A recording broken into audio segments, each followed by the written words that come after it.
बहुत आनंद हुआ। ऐसा लगा मिथिला में राम राज्य स्थापित हो गया है। खूब आनंद हुआ। बेनीपट्टी चैतन्य कुटी महंत दामोदर जी महाराज ने गुरु महाराज के लिए जो उत्सव किया वो ऐतिहासिक था और बार बार हो ऐसी कामना है।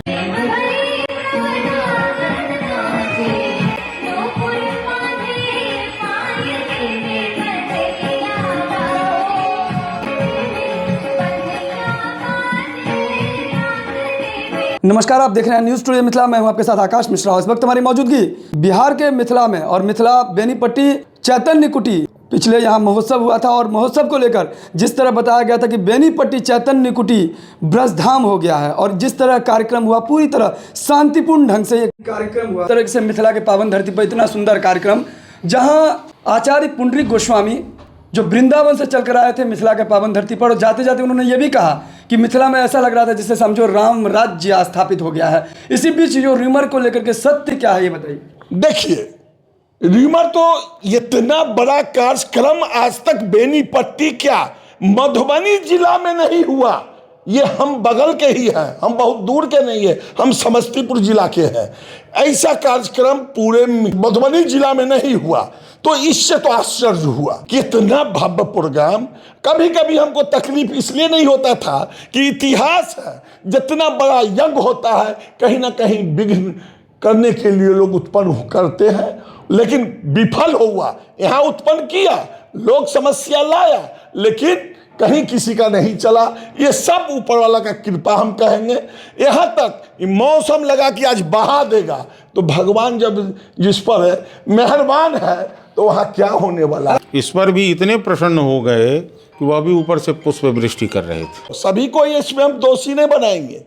कुछ लोग को ये नहीं समझ में आया इतना बड़ा भव्य प्रोग्राम अपने गुरु के याद में इन्होंने किया, लोग को समझ से बाहर हो गई और लगा तरह तरह का गलत र्यूमर उड़ाना।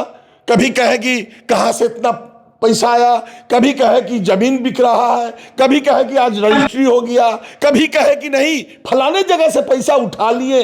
ये सारा चीज हम जब जानकारी लिए सारा फॉल्स। कहीं कोई जमीन का जो है बात नहीं, कहीं किसी से सौदा का बात नहीं, कहीं कुछ नहीं। और हमको तो हम ताश तो चले जाएंगे अपने घर, लेकिन हम आप लोगों को भी आग्रह और विनती करेंगे कि इस बात को लोगों को बीच में जाना चाहिए कि कल ये वृंदावन चले जाए, इस बीच में कोई इस चैतन्य कुटी का जमीन पर कोई पैसा नहीं उठा ले। इसको सचेत हमारे यहाँ के जनता को कर दीजिए ताकि कोई तरह का समस्या इस मठ पर नहीं आना चाहिए। हम आग्रह और विनती के साथ, और सरकार से भी हमको काफ़ी लगाव था। हमारे यहाँ सरकार जाते भी थे, 3-4 बार भागवत कथा इन्होंने मेरे यहाँ महंत दामोदर दास ने किए, और उन लोगों से इतना लगाव हो गया कि इस कार्यक्रम में हम दिल से मदद करने यहाँ आ गए। सबके सहयोग से ये कार्यक्रम सफल हुआ। और आचार्य पुंडरीक जी गोस्वामी जी के बारे में, जो कि कहा जाता है कि महज 7 वर्ष की उम्र में ही ये पूरे विश्व में प्रख्यात हो गए थे। श्रीमद् भागवत गीता का भी इन्होंने प्रवचन किया था और 38वां पीढ़ी बताया जा रहा है। मेरा तो उनसे पारिवारिक संबंध है, तो मैं ज़्यादा क्या कहूँ उनके विषय में।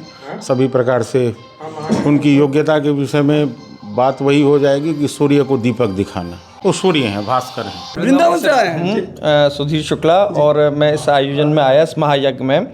हमारे सदगुरुदेव ललित किशोर जी भैया जी सरकार का ये लीला प्रवेश महोत्सव इतना सुंदर तरीके से, इतना व्यवस्थित तरीके से, जहाँ पे लोग भक्तों की और व्यवस्थापकों की मेहनत, हमारे श्री महंत दामोदर दास जी ऐसा सुंदर व्यवस्था की गई जिससे यहाँ के आसपास की जनता को और भक्तों को वो लाभ मिला जो वो उसके लिए जन्म जन्म लोग वहाँ तरस जाते हैं। उस अमृत की वर्षा और इतने सुंदर कार्यक्रम जो देश विदेश में लोग जिनके लिए तरसते हैं वो सहज रूप से यहाँ पे सभी उपलब्ध थे। संत, विद्वान, पुंडरीक जी, रासलीला और अन्य लोक गायक, जिसमें मैथिली जी भी आई थी, वृंदावन के हेमंत ब्रजवासी जी भी आए थे, अन्य बहुत सारे कलाकार। इतनी बढ़िया व्यवस्था, जो भोजन भंडारा सबके लिए, आम जन के लिए उपलब्ध था। और ऐसी यहाँ की जनता को वृंदावन का स्वरूप, एक, क्योंकि वृंदावन एक भाव है, उस भाव को यहाँ पे उपलब्ध करा दिया जनता को, तो उसको सहज तरीके से यहाँ के लोगों को लाभ मिला। यहाँ की जनता ने बड़ा आनंद लिया। जन्म जन्मों के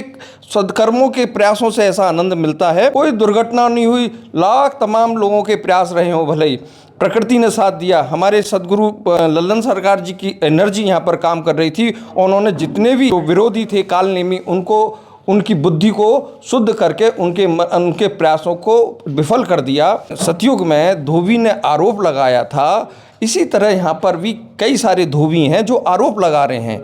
उन धोबियों को उनकी बुद्धि को भगवान सद्बुद्धि दे, उनकी आत्मा में अच्छे सकारात्मक विचार लाए और ऐसे महायज्ञ में विघ्न न बन के सहयोग करके इस आश्रम की, इस सनातन धर्म की, चेतन कुटी की, चेतन महाप्रभु की संस्कृति को आगे बढ़ाने का प्रयास करना चाहिए। ये मेरा उनसे निवेदन है। गुरु भाई थे यहाँ के, वो तो बहुत दिनों से लगे हुए थे इसकी तैयारी में, लेकिन बहुत ही इम्पोर्टेंट बात छूट गया कि यहाँ का जो एडमिनिस्ट्रेशन है, चाहे वो एसडीओ साहब हों, बीडीओ साहब हों, सीओ साहब हों, एमओ साहब हों, जितने भी यहाँ के प्रशासनिक पदाधिकारी हैं, उन्होंने जो मदद किया है उसको शब्दों में वर्णन नहीं किया जा सकता। संत महात्मा और पूरे देश भर से लोग पहुँचे थे और जिस प्रकार से चैतन्य कुटी में एक कार्यक्रम हुआ, यहाँ पर जितने लोगों से हमने बात किया, उन्होंने अपना अनुभव शेयर किया कि शांतिपूर्ण ढंग से जिस तरह का वास्तव में जो कार्यक्रम हुआ है, ये कहीं ना कहीं एक किसी खास एक व्यक्ति का सहयोग नहीं, बल्कि हर लोगों ने इसमें कंट्रीब्यूट किया और इस वजह से हुआ। हालांकि कुछ र्यूमर भी थे, कुछ अफवाह भी थे, उसका भी उन्होंने खंडन किया है। चैतन्य कुटी प्रबंधन समिति के आलोक में प्रेस विज्ञप्ति जारी करते हुए कहा कि कुछ असामाजिक एवं भ्रामक तत्वों द्वारा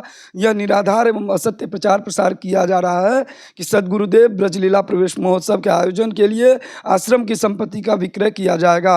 आगे उन्होंने बताया कि अपुष्ट एवं भ्रामक सूचनाओं का प्रचार न केवल भजन स्थली चैतन्य कुटी की प्रतिष्ठा को आघात पहुँचाने का प्रयास है, बल्कि श्रद्धालुओं की धार्मिक आस्थाओं को आहत पहुँचाने का भी कार्य, जो कि विधि विरुद्ध है।